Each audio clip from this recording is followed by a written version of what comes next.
Hello, guys.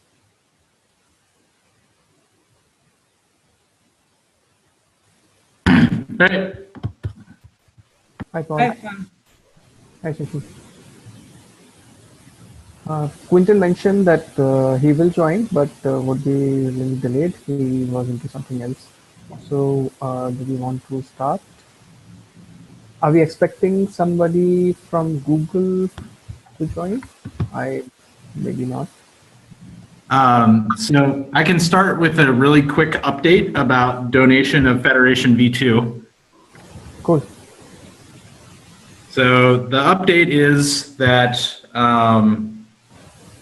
we, in a thread with the steering committee, have worked through the due diligence on what the process should be for donating existing repos to Kubernetes SIGs. So if anybody doesn't remember or might be watching this later, we have a project called Federation V2 that we arrived at consensus to try to donate to the Kubernetes SIGs GitHub org.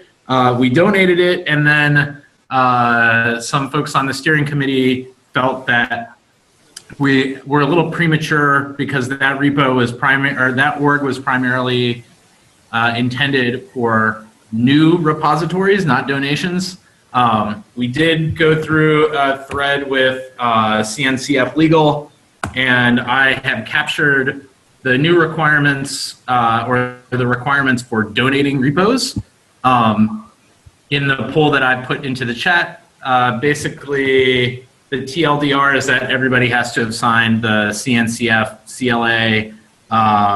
You have to establish that the dependencies are acceptable and have boilerplate text in a particular format. So I have been working through the last issues around the dependencies that we bring in from the API server builder. I think I will make a new email to the steering committee today because I think I'm over that last hump. And hopefully we'll have that donated in the next few days. So thanks a lot for everybody that worked on that. Appreciate it. Yeah, cool. That's awesome.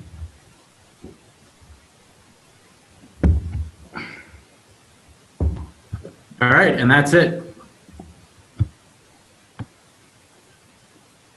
Okay, so anybody has any discussion point for today's meeting? I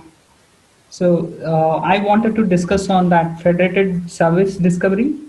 I would like to keep it a little at last, maybe because I'm not having any document as such, but I can take you through all the required links where I can explain the problem and then possible solution. Okay. Yeah, I think I'm quite keen to discuss that too. So I would definitely want to talk about that today if we could. Sure.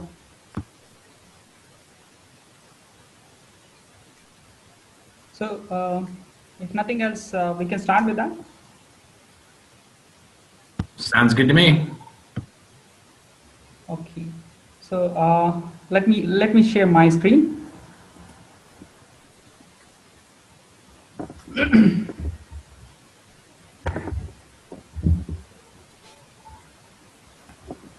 Paul, you mentioned three things. You mentioned everybody should have signed CNCF CLA, boilerplate should exist, and what was the third thing?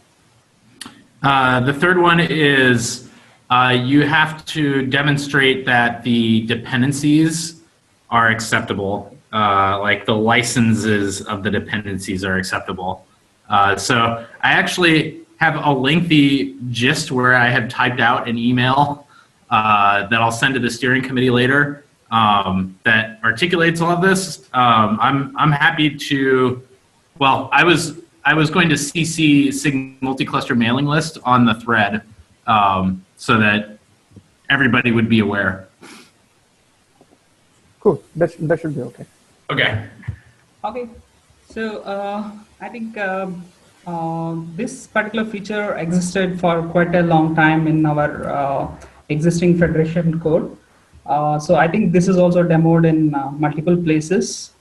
So I'm just going to touch upon this briefly. Okay, so there's a mechanism right now called discovery of a federated service. It basically happens through DNS, and anybody who wants to discover a service across cluster, right? It follows a naming scheme actually. The naming scheming is like this: the service namespace and the federation name followed by a service, and there is a region and a zone name and the region actually, and the DNS federation domain name. So this is the naming scheme used to discover a federated service. So this will be resolved ideally to the nearest service shard. So there are multiple regions. Within each regions there are zones. So a cluster actually belongs to a zone and a region, and then a client who is trying to discover, it will find the nearest shard if it is available within the cluster. If not, it will find out within that zone. And if none of the service shard exists in that particular zone, it would reach out to the region and then finally globally. So this is achieved by a tree of CNAME records. Okay, so if there are any endpoints existing within that zone, it would be written with A records for that particular load balancer IPs. And if there is none of the target service shards available within that, then there will be a CNAME record written to region, pointing to the region. And then the same thing happens to the region level DNS name. So for any service, there are 3 DNS names written for a cluster: zone level name, a region level name, and a global name. So this is how exactly it was happening with internal clients. For external clients, it was they had to give a complete DNS name. Okay, so this is how it was happening previously. Okay. I think most probably we are going to go ahead with the similar stuff. Do you agree with this, or do we need to change anything? Is there any alternative? That's my point. Is this good enough to go ahead, or do we want to change something? I can get comfortable with this because I don't know what a DNS zone is. Okay. Yeah, there is a slight confusing terms here. We are not talking about the DNS zone, but the availability zones. So each cluster has an attributes like the region and zone it belongs to. So whenever a cluster is provisioned, it is provisioned within a region and a zone. So we are trying to construct a DNS names using those zones and region. Okay, does that make sense? I don't think there's really much concern about going ahead with the previous functionality. My only concern, as expressed in the last meeting, is making sure that we externalize the programming of DNS provision, like not kubedns necessarily, but Google DNS, AA Route 53, and everything basically. The goal being, I mean, you really need Paul's sort of just to maybe understand the broad strokes more than me just saying words, but it's more about how it's implemented than what we deliver. Okay. I guess is my point. Yeah, I think it's very useful to talk through like what we're to complete what we're talking through now in terms of like functional overview of what we want for DNS. That's very useful for me, at least. Sure. And yeah, we can jump on to that particular part. But there seems to be small issues when we ran into during this. So one of them is about the naming scheme. Okay, it seems we are clashing with another naming scheme related to the stateful set. So I think we might need to change the naming scheme a bit. and also there seems to be more dots, which can be a problem, it seems, for the DNS servers. So I think, yeah, we need to relook upon this if at all we want to coexist with the service discovery within the cluster. Okay. And another issue is around that AWS. AWS, when it provisions the load balancers, it is allocating the load balancer with the host name instead of IPs. So in Federation V1, so we were resolving the IP and writing the multiple RR data within the DNS names. And that used to go stale maybe within a day. And there was no way to change that DNS records. So that was kind of one of a problem which existed in the previous implementation. Okay, so I think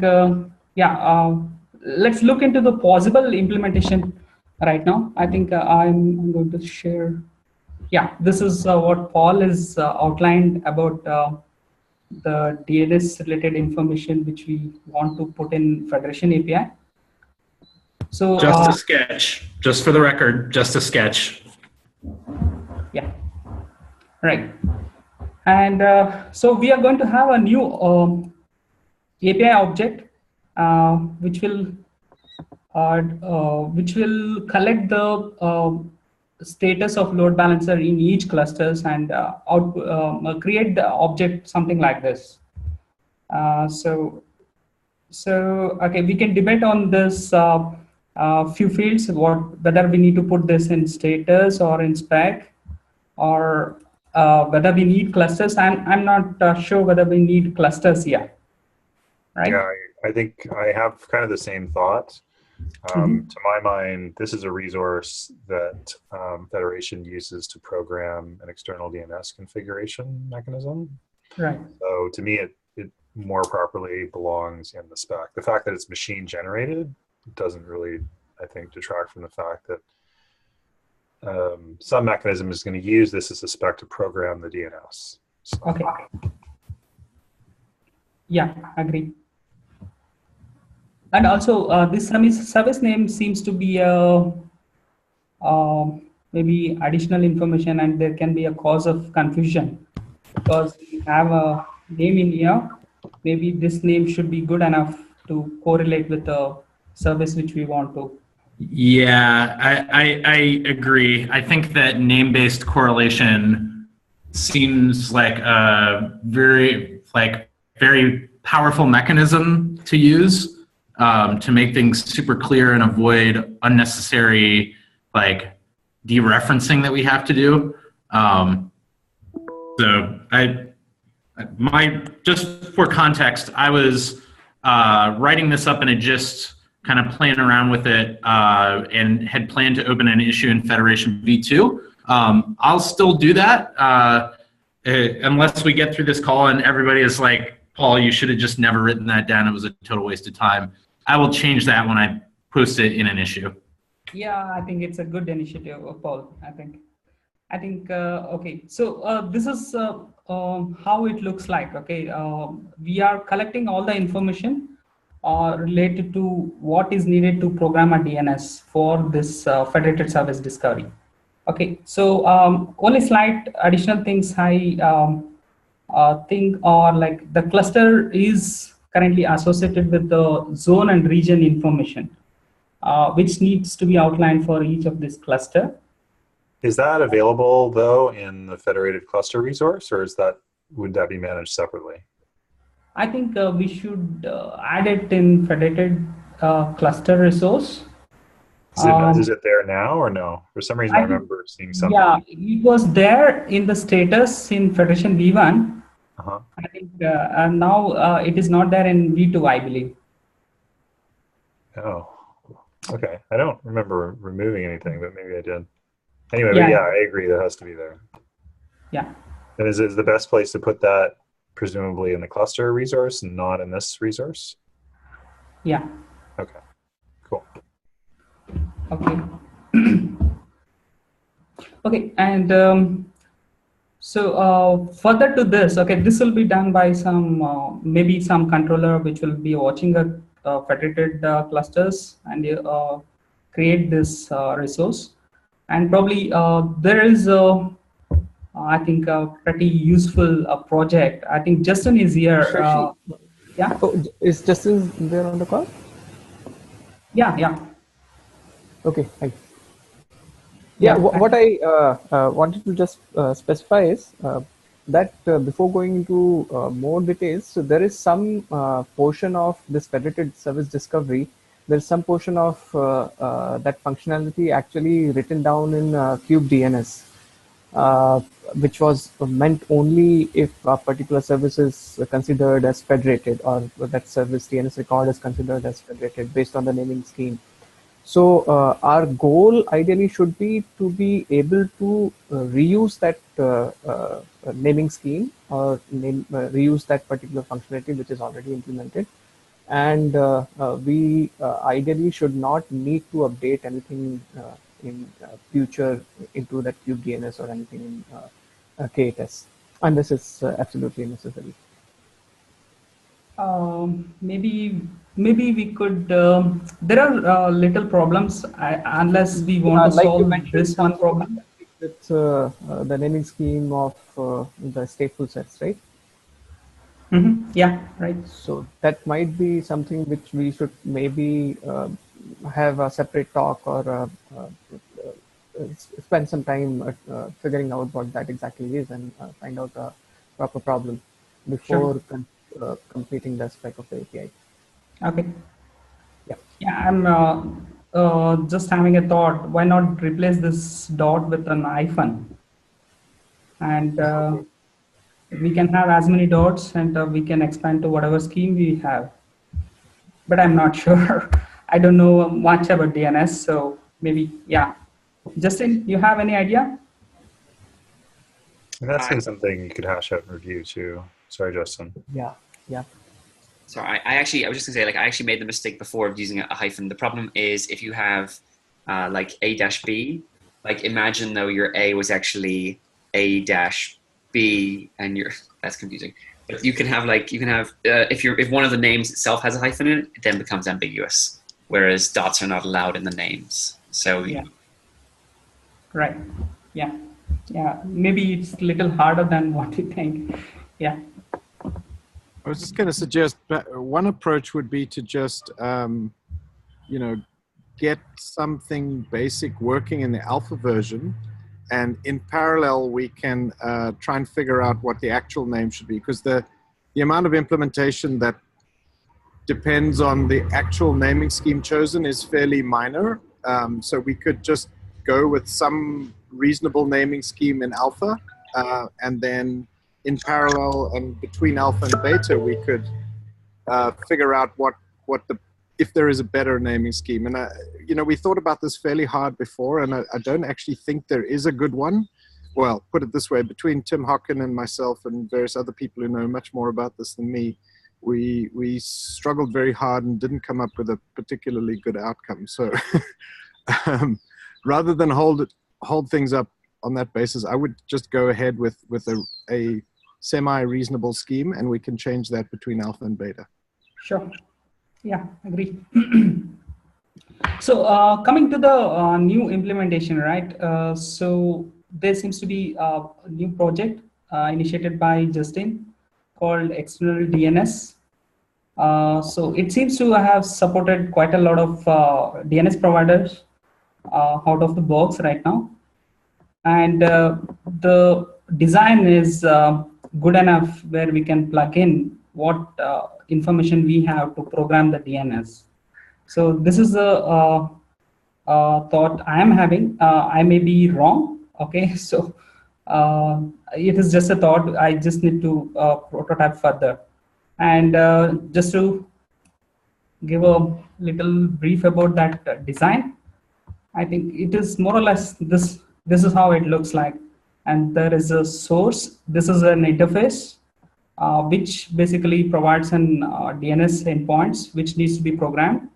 And a controller will be getting these endpoints, basically the DNS endpoints, And this is a registry interface, which is similar to our Federation interface, but slightly different. It has only a couple of methods, get records and apply changes.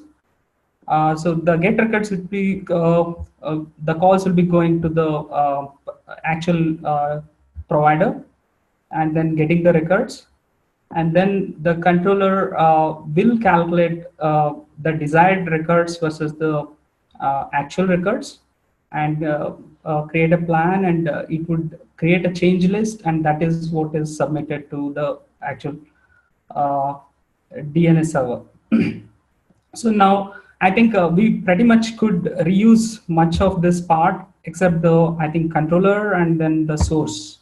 If we can change the source part and controller part, we can get all the provider implementations out of the box.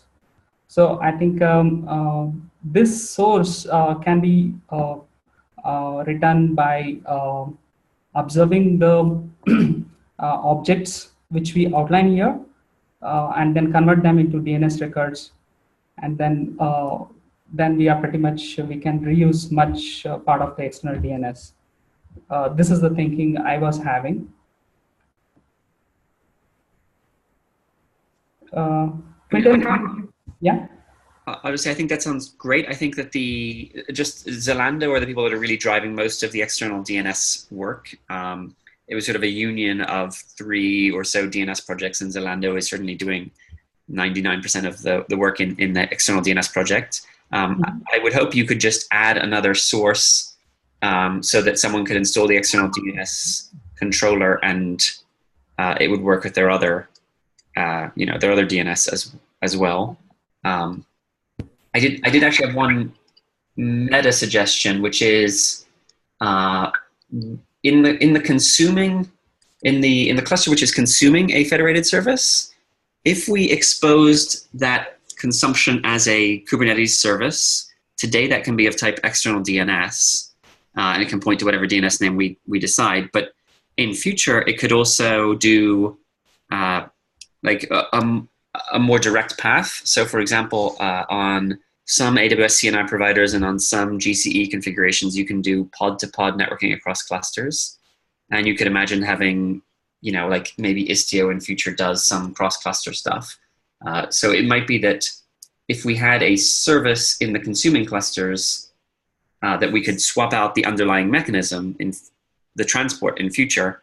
So it might not be DNS-based, but no one would be any the wiser, as it were. But there's 2 parts to this, right? Like there's internal communication, and you have complete control, relatively speaking, of how you route traffic. Those local things, even cross clusters, actually, maybe call it internal, even if it's between clusters. But then there's like, how do I get traffic into clusters from elsewhere where I may not have control over DNS? I just remember having this discussion before, and it's like, if there's not a clarity around those 2 use cases and they're kind of conflated, then things, I think, get a bit messy. Does that make sense? Yes, I was definitely thinking about the internal case. I mean, they're both important, don't get me wrong. I just want to make sure we have terminology for separating them.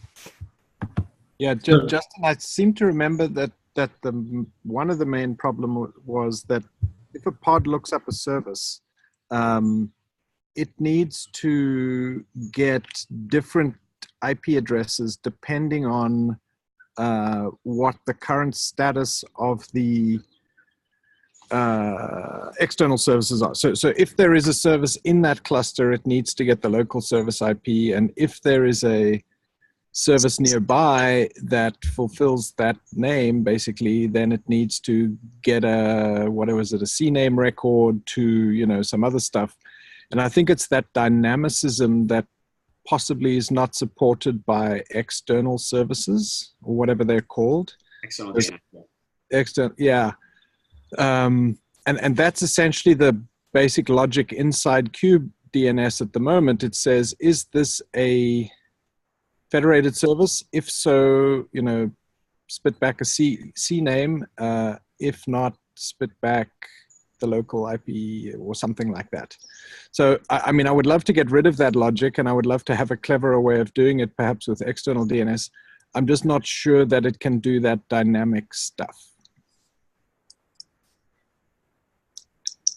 I am coming back to this after a while. I think it would be great. Maybe a controller that sits in each cluster could reprogram the services dynamically and do the failover in that way. But yes, it's certainly, like as Maru pointed out, definitely only for internal that I'm talking about. And I just want to, my goal here is to try to see whether there's for internal cross-cluster services, a configuration that lets us go direct pod to pod without DNS, without a level. So I seem to recall, Dario, when you and I have discussed this subject matter in the past, that you had some pretty specific use cases around internal DNS for like looking up services in other clusters. Yeah, we have it. We have our legacy stack, and for us, we have a very custom notion of service. So we like to really customize the DNS. So what he's saying, Justin, is really good for us. It's very interesting what I'm seeing here. I'm really interested in. And also the fact that we may want to use Istio in the future, because for us the namespace is a limitation somehow, because it's just one dimension. And so we are very interested in. Yeah.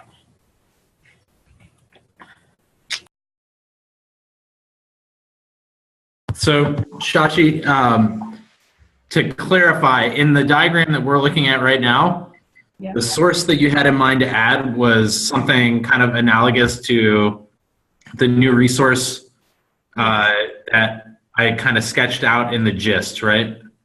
Yeah. Okay. That would basically, this particular component will basically read out this resource, Kubernetes Cluster Service DNS resource, and convert it into the endpoints, the DNS data actually, which is actually required for the controller, the get endpoints basically. Yeah. So how does this, sorry, I'm getting echo. Is the input to the controller not what you see there? And should that resource be, like, should it be mutated into something that is more in line with what the controller expects? Because I'm assuming that the controller represents an entry point programming any given external DNS. Is that question? I think we can more or less use the same controller. If you can just change the source and give that data according to what it is expecting in the interface. And what is it expecting? Because I think I'm not entirely sure that there is an understanding of what the controller would require. That the resource kind of represented what the minimum would be, but if there's more, that would be helpful to know. Right. It has a single method called endpoints. So this is what a source should provide. And what, I mean, that's an internal right DNS name. This is the data which is expected. So can this not be derived? That's my question. Like, I get that this is a little bit more complete, but I'm presuming that this information would be a result of consuming both the information in the cluster, like the status, and I gave a link in the chat, in the Zoom chat. Federated cluster does have condition zones and region. And so given condition zones and region and the resource that Paul has proposed, would it be possible to derive this endpoint resource, or struct rather? Yeah, I think for each service, we are right now constructing 3 DNS names. So I think somebody should translate that particular this resource into 3 DNS records and should feed that, right? So that is their expectation from there. So is that something the controller could do, or like, is there a reason that would need to be serialized? Maybe the implementation of the source can do, I think, right? And then if you are just giving out all the DNS records, and controller can just program them, right? think I understand what you're saying. I guess I'm a bit confused about the source. The source is just something that would be reading the cluster status and what's the name of that? Yeah, I started looking at it. Probably I will look into it deeper.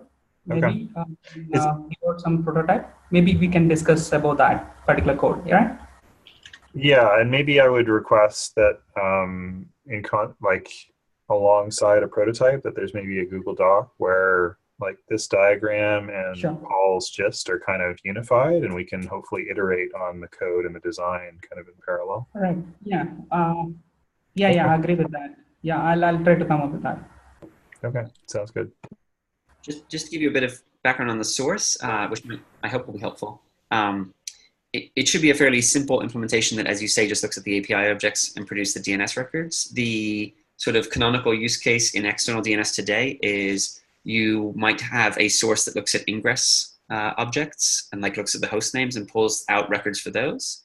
And you might also have a second source which looks at services that might have a magic annotation and builds a DNS record from that. And you have two sources, so you can switch them on or off separately, and generally good code design type things. So we're talking about being able to integrate like federated resources like cluster and DNS, whatever, and use that to drive this external DNS controller? That's my understanding, yes. To basically reuse, use external DNS to program the various like Route 53, Right. Cloudflare, Google. Rather than having to implement that like separately, just reuse that and get that sort of support for free, relatively speaking. How does the integration work? Like we talk about a source. If this is a controller, like does it have to be built in? How will the source communicate with the controller if it's not built in? It's compiled in. Okay. So we would need to make changes to external DNS to for it to consider Federation resource as a valid source, right? I guess my takeaway from Paul's sort of thought exercise in that gist was that it's very useful to be able to communicate with the controller, not with code. And so in this example, like being able to give it enough data, provide enough data that a controller could ingest, like having a common API resource that a controller could ingest, I guess is what I'm trying to get at. I'm wondering if there's been any talk of doing that, so that rather than having a compiled in source, you would have a common, API resource or resources that the controller ingested, and then any number of sources could ingest like, a bunch of data and create that API, those API resource or resources that the controller would then consume. Does that make sense? It does, It's like a more DNS, cube-like to me. like a DNS record type object. Yeah, Yeah. exactly. Has that been considered? Because it seems far more cube-like than having to like compile everything in and have it all like monolithic like that. I don't know, and I think I would raise it with them. I think that for the cases of an ingress or an annotated service, I think, or an ingress in particular, it's pretty, you want an easy user experience, so you don't want a user to have to create a second DNS record, but it certainly has value in your scenario. Yeah, I think it has value for us because it would be nice to just be able to spit out some resource and have something that we could plug into that resource instead of a tight coupling between Federation and external DNS. It sounds like this is an issue for the external DNS folks to me. And it might be that we could, sorry. Repeat? I'm sorry, I talked over you. It's okay. I just said it sounds like maybe an issue we should raise for external DNS. I could see such a resource being generally useful for basically anything that wanted to be able to program DNS, but doesn't want to have a new source in external DNS. I mean, the idea that you have a built-in source and that's just a convenience thing implemented that way, it's hard to extend. Like that's kind of something we've been fighting with in sort of rebooting Federation. In an ideal sense, I would expect that like there'd be a source that would ingest these services in the way that it's currently compiled in, generate this intermediate format, and have the controller consume that instead. And that opens the door for anybody to implement their own source of those API resources outside of the tree. Yeah, anyway, I'm just talking. I'll stop. I don't want to speak for them, but I can certainly imagine that like, if it was me and you came to me with two proposals, one of which was to create a federated cluster record and one of which was to create a DNS record that was very generic, I would obviously lean towards, you know, I'll take the generic one. Thank you very much. So, but yeah, I guess. We'll see how it goes, I guess. I had a quick question about this external DNS. What is the relationship between external DNS and our current DNS provider package? Is there any, do they reuse DNS provider, or should we deprecate that completely and say we don't need it anymore because people should use external DNS? How do those two projects relate? They don't use the DNS provider code. The COPS is trying to get onto the external DNS project, but it's still, you know, it's still some differences. So I think the DNS provider code, we pulled that, we forked that from KK into COPS. I think it's since been deleted from KK. I don't know if you have another copy of it somewhere else. Yeah, I think it's in the Federation repo. We just took everything that was in the Federation subtree and moved it into a new repo. So it still lives there, but I guess what I'm wondering is whether it is now deprecated stroke superfluous if external DNS does all of that plus more. I think if you can use external DNS, that would be great. I think that the big gotcha you should be aware of is that in order to tag resources, it creates text records in order to create an association with the sort of source resource, so that it sort of knows who owns things, which is important for cleanup, which some people may find problematic because they are visible. They are world visible if you know what you're looking for. Yeah, that makes sense. Okay, I'm sort of curious why they didn't reuse the DNS provider stuff, if there was an explicit reason or if they just didn't know it existed, or whether it was in some way undesirable. I don't think it's any of those. I think it just came from the sort of history of the code. I think it was mostly because that was what they were using internally. So they had existing stuff already. That makes sense. Yeah.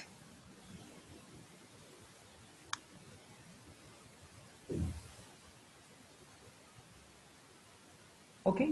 So, any other points to be discussed?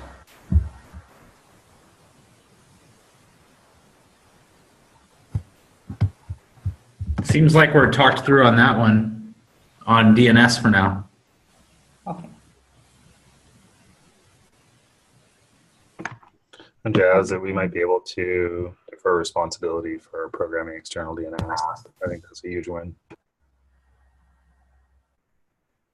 Yeah, I seem to have missed some of the talk in between. I was like sort of disconnected.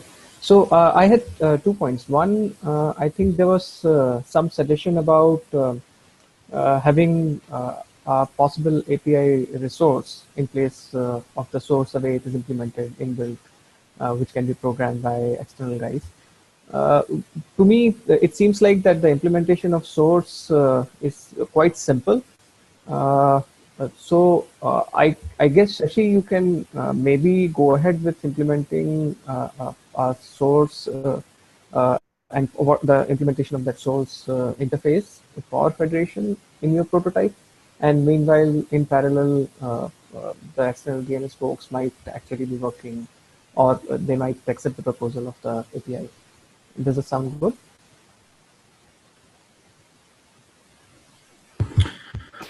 Sounds fine to me.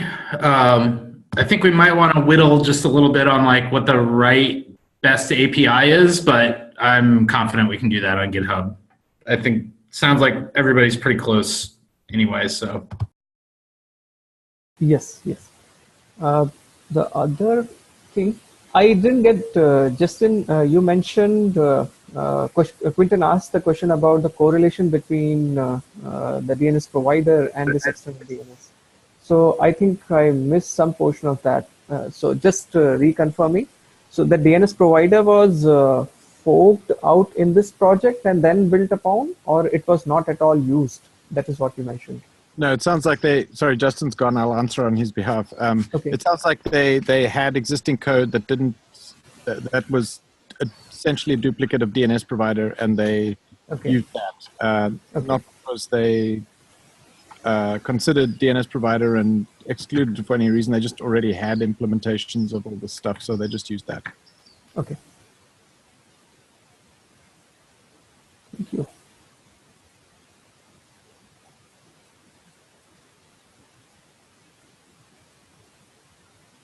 Okay, do we have anything else to talk for today? I think that's Somebody has a point. that's it on our side. I did want to actually bring up the naming for the Federation Cluster Management Tool in Federation V2. Yeah, I and Shashi exactly talked about this, that it sort of stood out while we were checking some code.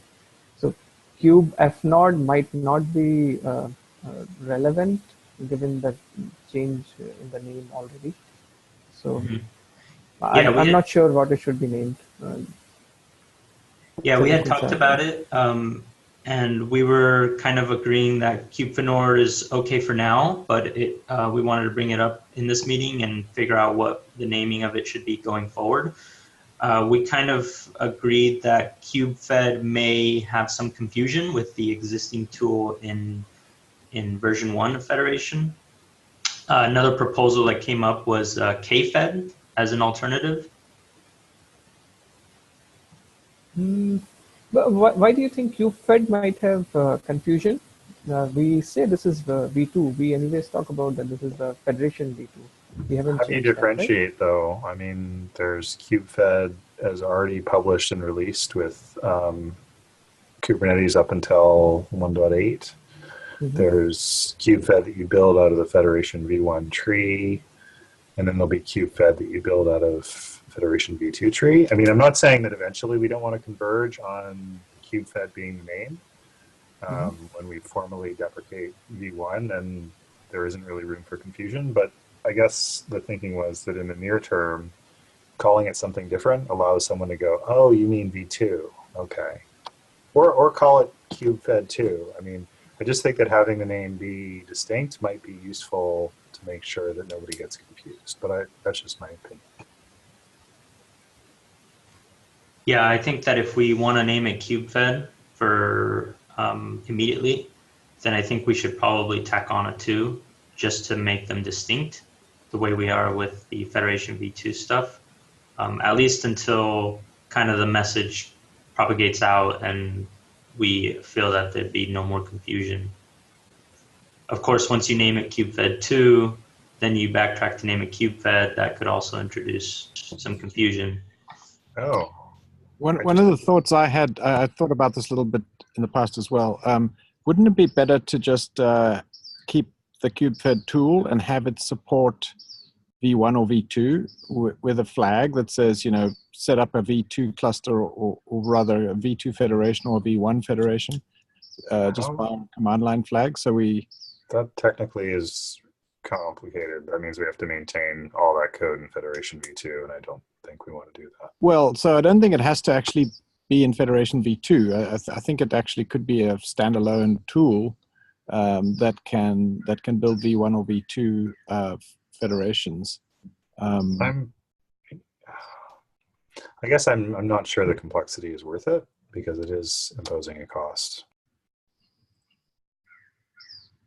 Well, you either have the cost of maintaining 2 different tools, which do a lot of similar stuff, or you combine them into one tool and remove the duplication. I'm not convinced that the latter is more expensive than the former. The only real thing that kubefed is going to be doing, at least in the near term, is joining. So they aren't really the same, and knit is not really a thing in the same way it was with KubeFed 1 because the deployment scenario is very different. So it's not just like I have a tool and it does the same thing for two different things. It does actually quite different things. Oh, maybe I missed it then. So what is the tool that we're going to use to build federations? Is that a different thing? When you say build federations, can you be Well, more KubeFed used to install all the controllers and put all the credentials and secrets and things. Yeah. Yeah. So in Federation V2, we're currently working with aggregation, and we're using API Server Builder as basically the deployment mechanism for that. Going forward, that may even change if we move towards CRDs, in which case it'll be like installation of CRDs versus. So we're already like, we've stepped down from deploying etcd, deploying an API server and running controllers to just running controllers and configuring aggregation. And maybe in the future, it'll be just running controllers. So. Sure, but something has to install all those controllers and configure them, right?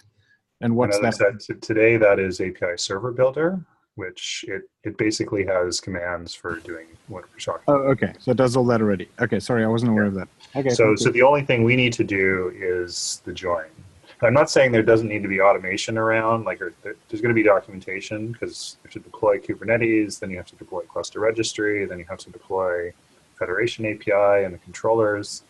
So 3 separate steps. There may be room for automating that, but it'll be kind of weird to have API Server Builder and then layer stuff on top of that. Okay. I don't know. That makes sense. And so the question then becomes, if all we're doing is, if Fed join, whatever we call this thing, that joins clusters to Federation, if all that is really doing is creating CRDs, essentially, is there a generic tool for creating CRDs, or is every CRD vendor expected to build their own, kube control equivalent to handle their kinds of CRDs? There is no CRD. Like CRDs are kind of like, we're working on that now, so that's not in place as of yet. Actually, Paul, maybe you can speak to registering CRDs. I'm not actually up to speed. So there's 2 different facets of this that are entangled. One is create the custom resource definition resource, which is how you register a new custom resource. And then there's actually creating instances of the custom resource.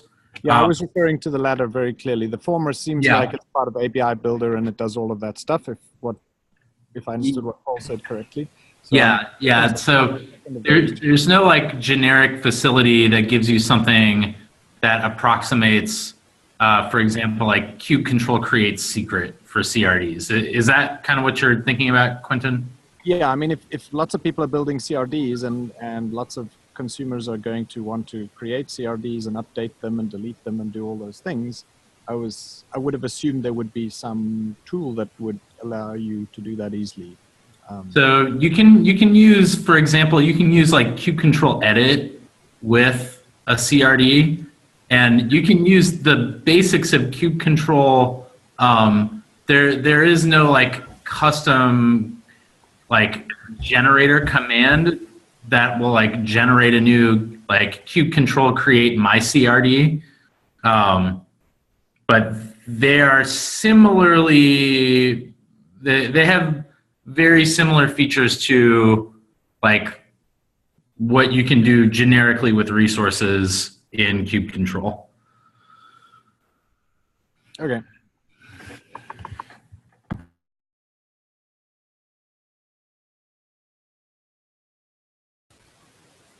I have two points. One is if we actually like in the previous week we had this discussion that we think that future path for us is converting whatever we are writing right now into CRDs.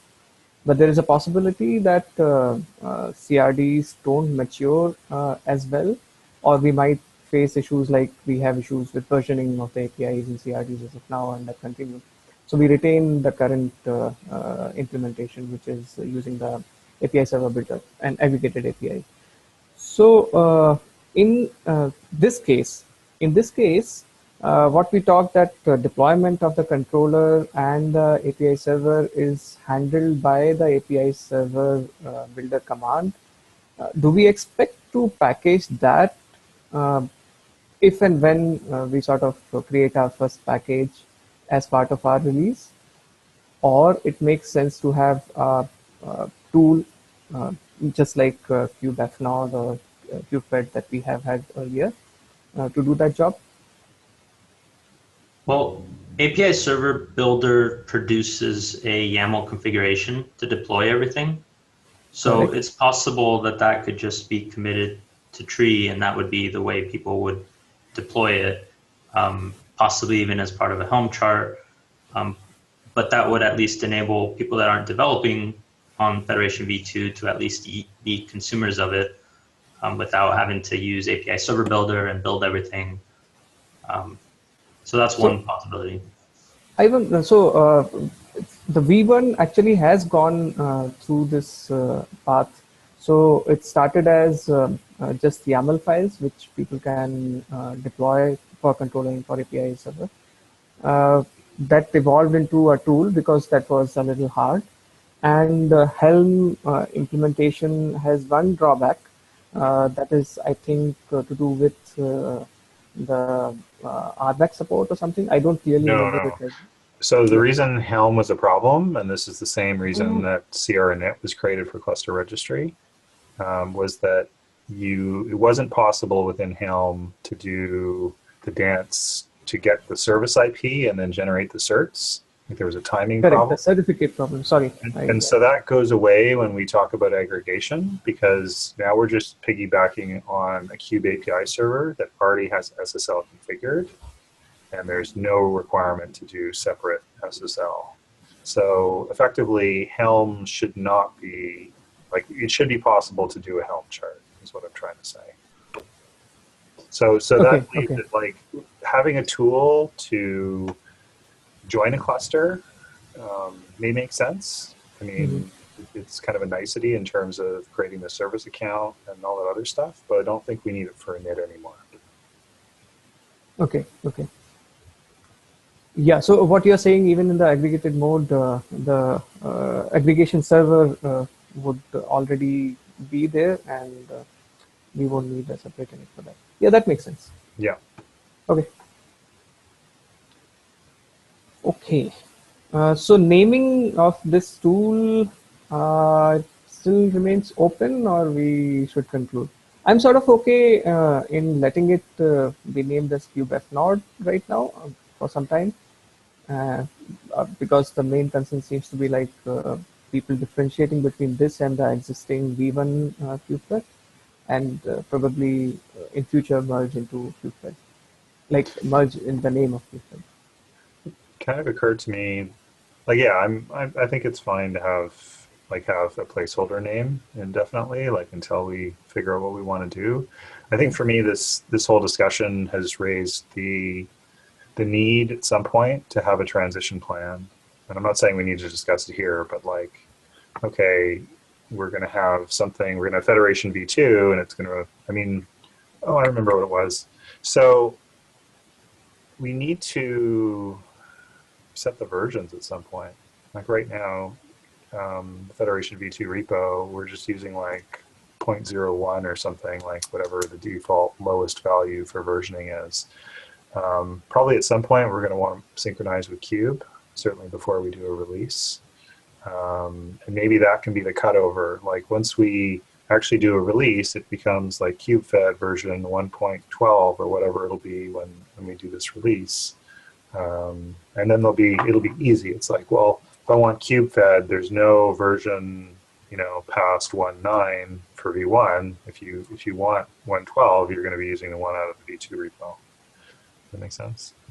Yes. Actually, that similar thought occurred to me earlier. I didn't state it. So my intention was that we should ideally have version starting for this tool from something where the previous one ends. That may be the transition also. Yeah, I think that makes sense. Okay, that means we converge on to the name. All right, so we'll keep it Kubefnode for now, and then we'll Yes. look at introducing versioning, and when we release something, we'll rename it to KubeFed, and we'll assume the version is gonna determine what support there is for V1 or V2. Correct. Okay. Yep, we have 3 more minutes if there is anything, a short chat we need on something. Oh, yes. So I have one sort of procedural thing that I'd like to just raise. I have grown increasingly frustrated with using GitHub reviews, just in reviewing some of the stuff Ivan's been doing around getting join in. And it occurred to me that since we're no longer like in KK, we no longer have this requirement to be universal and use the lowest, basically the lowest common denominator, which is GitHub review. So for me, any complicated review that I do, I would want to use Reviewable. I am happy to serve as a resource for anybody who's curious and would like to also get started with Reviewable. I mean, clearly, if you're fixated on using GitHub reviews and you hate Reviewable, then we'll have to figure out a strategy for dealing with that. But if you like quality reviews from me, maybe you'll have to tolerate Reviewable, at least in the near term, until GitHub cleans up its act. Does that make sense? It does, it does. But this makes me wonder why we started using Reviewable in KTest also. Why was it moved out? There's a lot of people that are, I mean, it's a polarizing issue. For people who don't know how to do good code review, I think GitHub review is fine. If you've used good tooling, like the tooling that's internal to Google or Garrett and other tooling like that, and you're serious about wanting to keep track of what you're doing and what the PR author is doing, I think you'd really like Reviewable.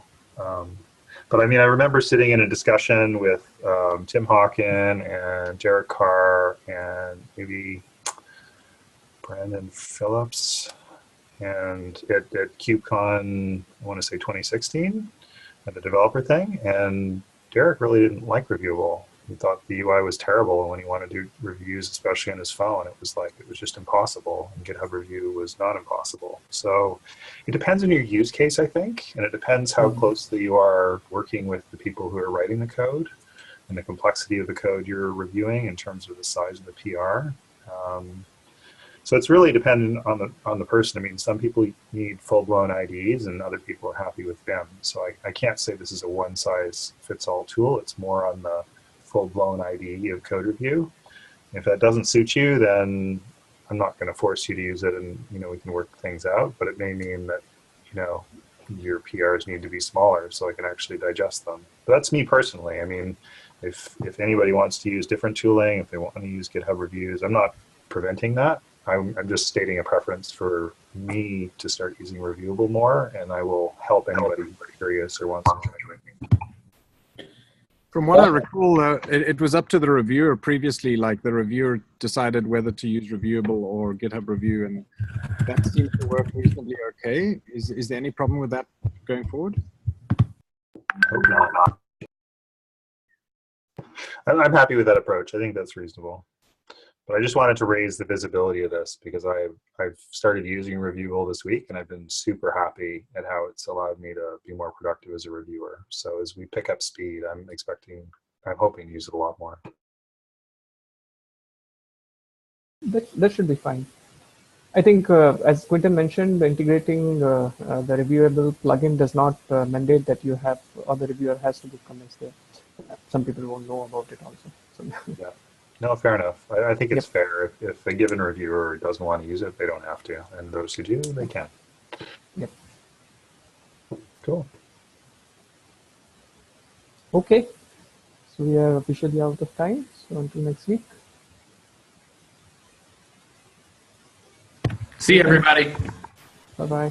Yeah, Thanks all. thank you. Bye. Thanks. Bye.